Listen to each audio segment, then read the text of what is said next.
Ya, sebenarnya DPR ini kan bagian dari pemerintah, bukan lagi meminta. Kita akan minta perusahaan ya untuk mengindahkan apa yang menjadi perintah, apa yang menjadi surat atau undangan yang diberikan untuk datang berkoordinasi. Ya. Nah di sana juga Pak Wakil juga permasalahan beberapa bulan yang lalu memang dibahas soal gaji Pak, soal gaji karyawan di sana yang masuk outsourcing, dan itu saya tidak tahu apakah perusahaan di sana Ya, inilah yang saya maksud. Kalau kita bicara gaji karyawan outsourcing, ini memang tidak ikut bagian dari yang kita bahas hari itu.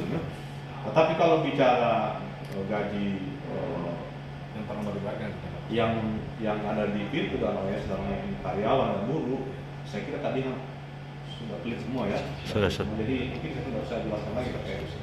Terima kasih kalau ya terima, dan ya serikat pekerja ini ya, terima kasih.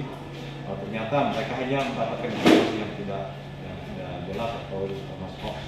ini kan ada lagi soal PKB nya. Ya, soal PKB tadi sudah tataran negosiasi ya, dan pembentukan tim bersama antara serikat pekerja dan serikat karyawan yang kemudian akan duduk bersama-sama merumuskan bersama perusahaan dan kemudian pihak Trans. Nanti kita tunggu hasilnya.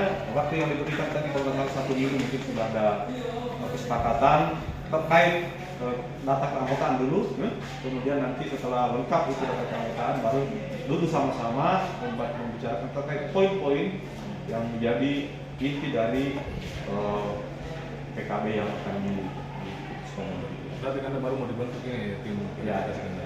Nah itu kan yang terakhir. Nah yang tadi sekarang soal yang tadi pembahasan soal PTSF ini kan. Nah dari pihak DPR sendiri seperti apa menanggapi daripada pernyataan dari Pak Sabit sendiri soal salah satu perusahaan yang outsourcing menjadikan berkali-kali dipanggil. Ya.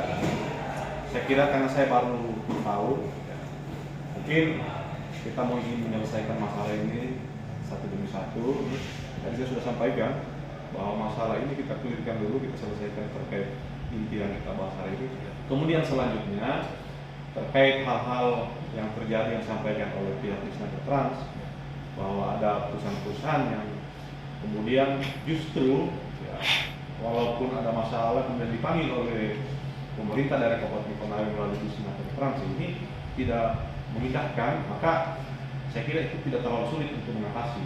Nah kan sekarang kita ya, pemerintah daerah ini kan dilengkapi oleh Satuan Polisi Pamung Praja. Nah hal-hal yang tidak benar ya kita tugaskan aja Polisi Pamung Praja untuk ini. Upaya ke depannya kan Ya. dari Saya kira mungkin karena baru saya tahu ya, dari pimpinan DPR, saya juga akan memanggil ya pihak-pihak yang merasa ya, kalau saya katakan merasa hebat lah. Iya. Karena kenapa? Kok sudah dipanggil oleh pemerintah, tapi tidak mau datang. Betul. Ya, artinya kalau yang seperti begitu berarti satu di alasannya dia merasa bahwa wah, saya mungkin kuat, saya mungkin hebat. Kalau seperti itu, oke lah, silakan jalan. Tapi pemerintah juga akan jalan dengan ya tugas ya tupoksinya masing-masing. Tapi kedepannya Pak Wakil, kedepannya dari pihak DPR akan meminta pemerintah Konawe untuk mengambil upaya ke depannya. Ya, sebenarnya DPR ini kan bagian dari pemerintah, bukan lagi meminta. Kita akan minta perusahaan ya untuk mengindahkan apa yang menjadi perintah, apa yang menjadi surat atau undangan yang diberikan untuk datang berkoordinasi. Ya. Nah di sana juga Pak Wakil juga permasalahan beberapa bulan yang lalu memang dibahas soal gaji Pak, soal gaji karyawan di sana yang masuk outsourcing, dan itu saya tidak tahu apakah perusahaan di sana Ya, inilah yang saya maksud. Kalau kita bicara gaji karyawan outsourcing, ini memang tidak ikut bagian dari yang kita bahas hari itu. Tetapi kalau bicara gaji yang pernah diberikan yang ada di PIR itu namanya sedangkan karyawan dan buruh, saya kira tadi sudah clear semua ya. Sudah. Jadi mungkin saya tidak usah jelaskan lagi terkait itu. terima kasih Pak Wakil. Ya.